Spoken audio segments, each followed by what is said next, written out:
नमस्कार, झारखंड देख रहे हैं आप। आपके साथ मैं हूं शिप्रा झा। पश्चिम सिंहभूम के रेंगरा हातू गांव में सुरक्षा बलों और नक्सलियों के बीच जोरदार मुठभेड़ हुई, पर जाबाजों ने ऐसी घेराबंदी की कि नक्सलियों को मात खानी पड़ी और घने जंगलों में भाग निकले। इस दौरान झारखंड पुलिस और सीआरपीएफ ने नक्सलियों का बंकर ध्वस्त कर दिया। वहां बड़ी मात्रा में दैनिक उपयोग की चीजें मिली। सुरक्षा बलों को कुख्यात अनिल दा के दस्ते के छिपे होने की सूचना मिली थी। जैसे ही जवानों के कदम टोटो इलाके में पड़े, वैसे ही इनामी नक्सली अजय महतो के दस्ते ने फायरिंग शुरू कर दी। सुरक्षा बलों के जवाबी हमले में नक्सलियों को हार माननी पड़ी।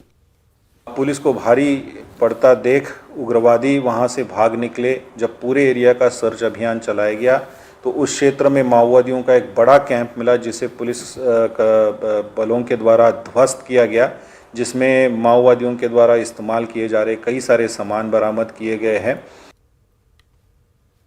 झारखंड के सीएम हेमंत सोरेन की सदस्यता पर राज्यपाल की चुप्पी से प्रदेश की सियासत में हर दिन उबाल आ रहा है, तो सत्ता पक्ष और विपक्ष के बीच टकराव थमने का नाम नहीं ले रहा।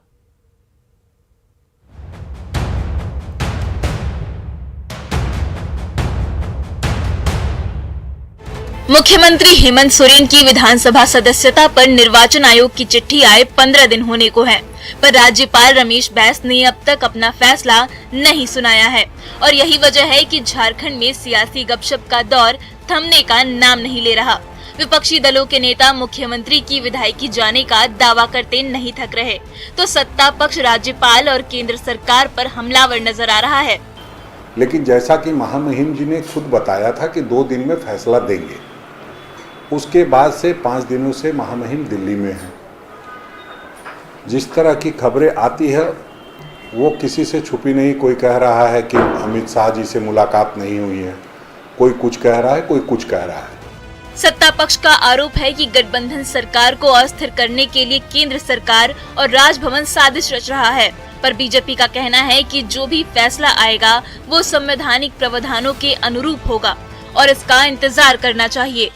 और चुनाव आयोग और राजभवन जो भी निर्णय लेगा, इस प्रकार के जो वैधानिक व्यवस्था है उनसे चीजों से परामर्श करके ही निर्णय लेगा।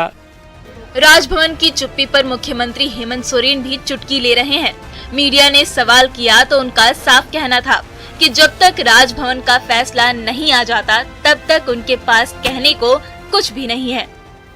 ये बातें तो आप लोगों को उनसे पूछना चाहिए ना, जो लोग इस विषय से जुड़े हुए हैं, जो लोग की जिम्मेवारी है। हम क्या जवाब देंगे? हम तो जवाब तब न देंगे जब उधर से कोई बात है बिना। राज्यपाल रमेश बैस पिछले सप्ताह ही चुनाव आयोग की चिट्ठी मिलने की बात को स्वीकार कर चुके हैं, लेकिन इस चिट्ठी में क्या है और उनका फैसला क्या होगा ये कोई नहीं जानता। जाहिर है जब तक ये सब साफ नहीं होगा तब तक झारखंड की सियासत में आरोप प्रत्यारोप का दौर चलता रहेगा।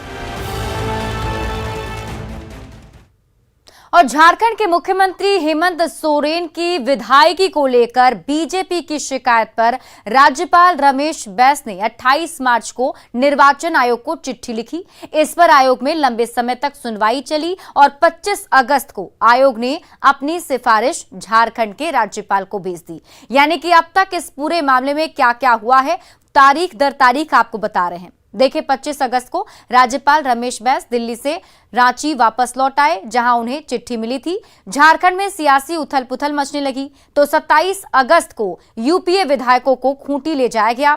वहीं 28 अगस्त को यूपीए ने राज्यपाल की निर्वाचन आयोग की चिट्ठी सार्वजनिक करने की मांग की, पर जब कोई फैसला नहीं आया तो झारखंड के यूपीए विधायकों को 30 अगस्त को रायपुर ले जाया गया। ये सभी विधायक 4 सितंबर को रांची लौटे और 5 सितंबर को झारखंड विधानसभा में हेमंत सरकार ने विश्वास मत हासिल कर लिया है, लेकिन अभी भी इंतजार है राज्यपाल के फैसले का।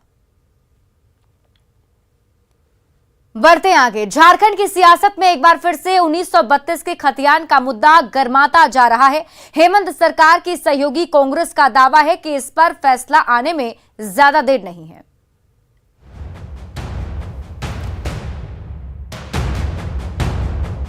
झारखंड की सियासत में एक बार फिर से 1932 के खतियान की चर्चा जोर शोर से हो रही है।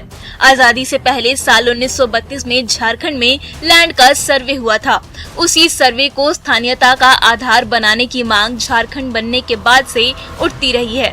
इसे आधार बना लिया गया तो 1932 के खतियान में दर्ज पूर्वजों के वंशज स्थानीय निवासी बन जाएंगे और उसके बाद बसे निवासी बाहरी हो जाएंगे। कांग्रेस का कहना है कि इस पर फैसला जल्द होगा। क्योंकि देखिए, जितने भी नागरिक हैं जो वहाँ रह रहे हैं, किसी का नुकसान के बिना, लेकिन वहाँ के स्थानिक लोगों को भी सही सम्मान मिले, उनका अधिकार उनको प्राप्त हो, यही कोशिश है और उसके ऊपर माननीय मुख्यमंत्री जी बहुत जल्दी फैसला लेंगे।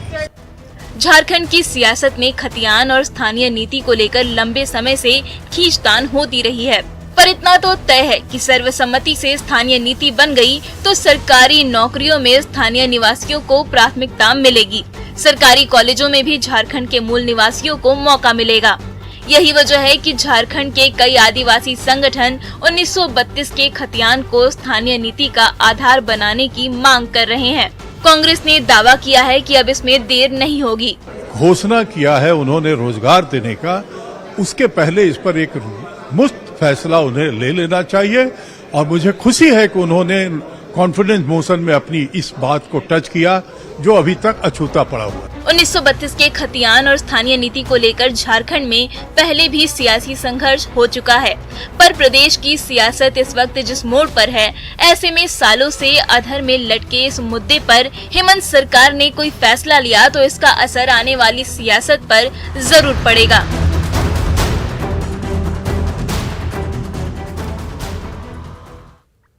झारखंड के मुख्यमंत्री हेमंत सोरेन ने राज्य प्रशासनिक सेवा के अफसरों पर सौगातों की बौछार कर दी।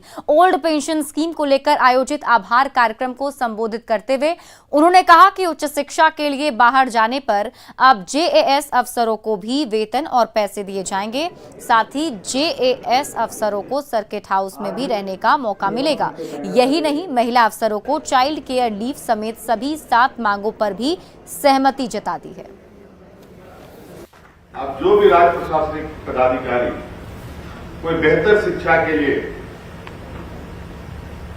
आगे जाना चाहते हैं, आगे पढ़ना चाहते हैं, उन पदाधिकारियों को उस पढ़ाई की अवधि तक वेतन भी दिया जाएगा और शिक्षा ग्रहण करने के लिए हम लोग ने जनता के बीच में और जनता के जो सेवक है उनके बीच में जो सारी बातों करके आए थे उसको पूरी करने के हमें ललक है और हम करने की कोशिश भी कर रहे हैं। झारखंड कांग्रेस से निलंबित 3 विधायक इरफान अंसारी, राजेश कच्छप, नमन विक्सल कोंगाड़ी पर स्पीकर कोर्ट में आज सुनवाई हुई। इस दौरान दोनों पक्ष के अधिवक्ता के साथ साथ निलंबित विधायक भी ऑनलाइन जुड़े थे। कांग्रेस विधायक दल नेता आलमगीर आलम की शिकायत पर स्पीकर ने सुनवाई की। सुनवाई के दौरान निलंबित विधायकों की ओर से स्पीकर से 8 सप्ताह का समय मांगा गया। उनका कहना था कि तीनों विधायक फिलहाल कोलकाता में हैं, इसलिए जवाब दाखिल करने के लिए तीनों का कोलकाता से झारखंड आना जरूरी है। हालांकि आलमगीर आलम के अधिवक्ता ने इस पर आपत्ति दर्ज कराई है, जिस पर निलंबित विधायक के अधिवक्ता ने स्पीकर से उचित फैसला लेने की अपील की। दोनों पक्ष को सुनने के बाद फिलहाल सुनवाई स्थगित कर दी गई है।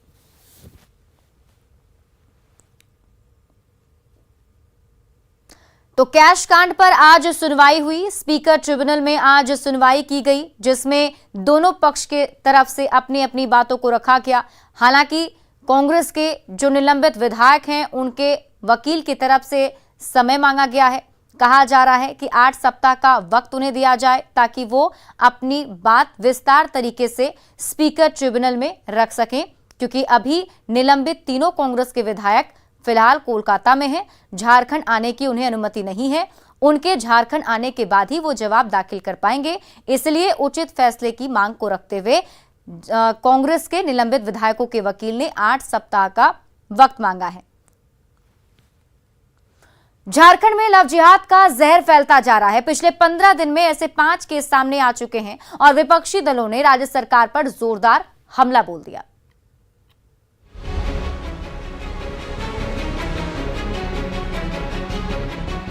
झारखंड की भोली भाली बेटियां लव जिहाद का सॉफ्ट टारगेट बन रही हैं। पिछले 15 दिनों में ऐसे 5 सनसनीखेज मामले सामने आ चुके हैं, जिसने झारखंड ही नहीं पूरे देश में उबाल ला दिया है। पहला मामला 23 अगस्त को दुमका में सामने आया, जहां शाहरुख नामक आरोपी ने एक युवती पर पेट्रोल छिड़ककर आग लगा दी। 5 दिन तक जिंदगी और मौत से जूझते हुए 28 अगस्त को बिटिया ने दम तोड़ दिया। दोनों आरोपी पकड़े ही गए थे कि 3 सितंबर को दुमका की एक और बेटी का मर्डर कर शव को पेड़ से लटका दिया गया। इस मामले में भी आरोपी अमन अंसारी को पकड़ लिया गया। इसके बाद तो बोकारो से लेकर लोहरदगा और खूंटी में आए ऐसे मामलों ने विपक्ष का गुस्सा और भड़का दिया। अपराधी किसी धर्म विशेष का नहीं होता है, लेकिन जिस प्रकार से एक खास धर्म विशेष के लोगों को सत्ता संरक्षण मिल रहा है, उनके आपराधिक कृत्यों पर सरकार आंख मूंद करके चुप बैठ रही है। झारखंड की बेटियां आखिर लव जिहाद का शिकार क्यों हो रही हैं? क्या ये कोई सोची समझी साजिश है या फिर आपराधिक वारदात? विपक्षी दलों ने इसे मुद्दा बना दिया है, पर सत्ता पक्ष का दावा है कि दोषी जो भी हो बख्शा नहीं जाएगा। ये देश को बांटने का और सामाजिक ताना बाना को छिन्न करने का भाजपा के द्वारा उत्पत्ति की गई शब्द है। झारखंड में लव जिहाद के बढ़ते मामलों ने इन दिनों पूरे देश का ध्यान खींच लिया है।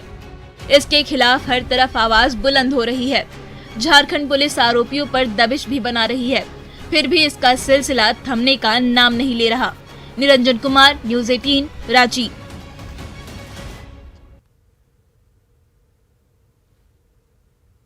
दुमका के जेएमएम विधायक बसंत सोरेन लव जिहाद की शिकार बिटिया के परिजनों से मिलने उनके घर पहुंचे। इस मौके पर शिकारीपाड़ा के जेएमएम विधायक नलिन सोरेन भी मौजूद रहे। बसंत सोरेन ने पीड़ित परिजनों को सांत्वना दिया और कहा कि वो दिवंगत बिटिया को जरूर इंसाफ दिलाएंगे। शाहरुख नामक आरोपी ने पिछले 23 अगस्त को इस बिटिया को पेट्रोल छिड़ककर जला दिया था। उसकी मौत 25 अगस्त को हो गई थी। दुमका पुलिस ने इस मामले में दोनों आरोपी शाहरुख और छोटू को गिरफ्तार कर जेल भेज दिया है।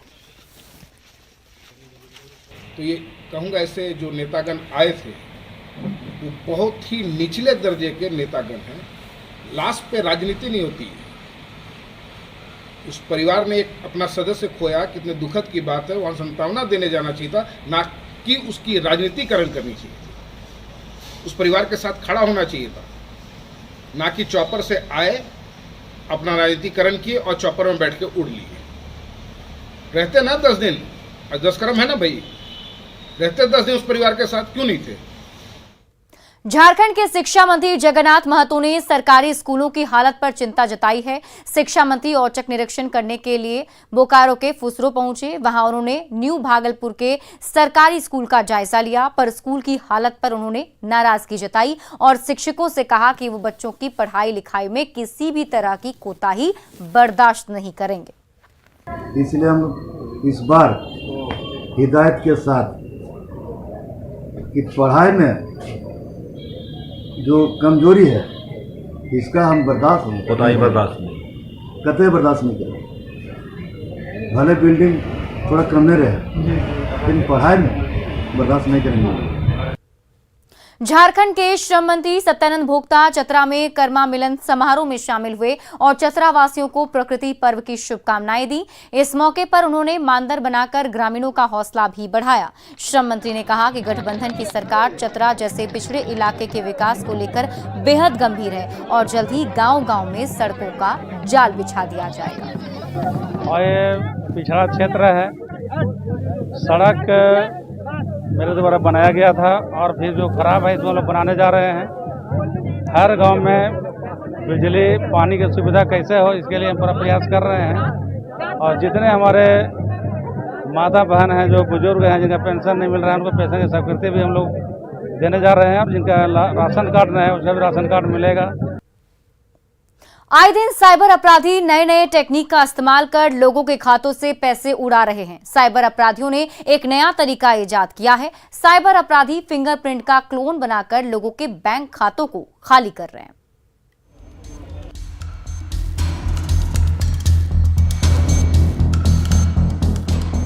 जिन उंगलियों से आप नोट गिनते हैं वे उंगलियां आपके बैंक खाते को एक झटके में खाली करा सकती है। ये बात सुनने में अटपटा जरूर लग रहा होगा, लेकिन सच है। ऐसा इसलिए कहा जा रहा है क्योंकि साइबर अपराधी हर रोज नया ट्रेंड बदल रहे हैं। साइबर ठग इन दिनों नए नए टेक्निक का इस्तेमाल कर लोगों के खातों से पैसे उड़ा रहे हैं। साइबर अपराधी आजकल फिंगरप्रिंट यानी बायोमेट्रिक का क्लोन बनाकर बैंक खातों से पैसे निकाल रहे हैं। हाल ही में रांची के एक बिल्डर के साथ ये घटना हुई थी। साइबर अपराधियों ने फिंगरप्रिंट ऑथेंटिफिकेशन की मदद से बिल्डर चंदन कुमार के खाते से 10-10 हजार करके 3 बार में 30,000 रुपए गायब कर दिए थे।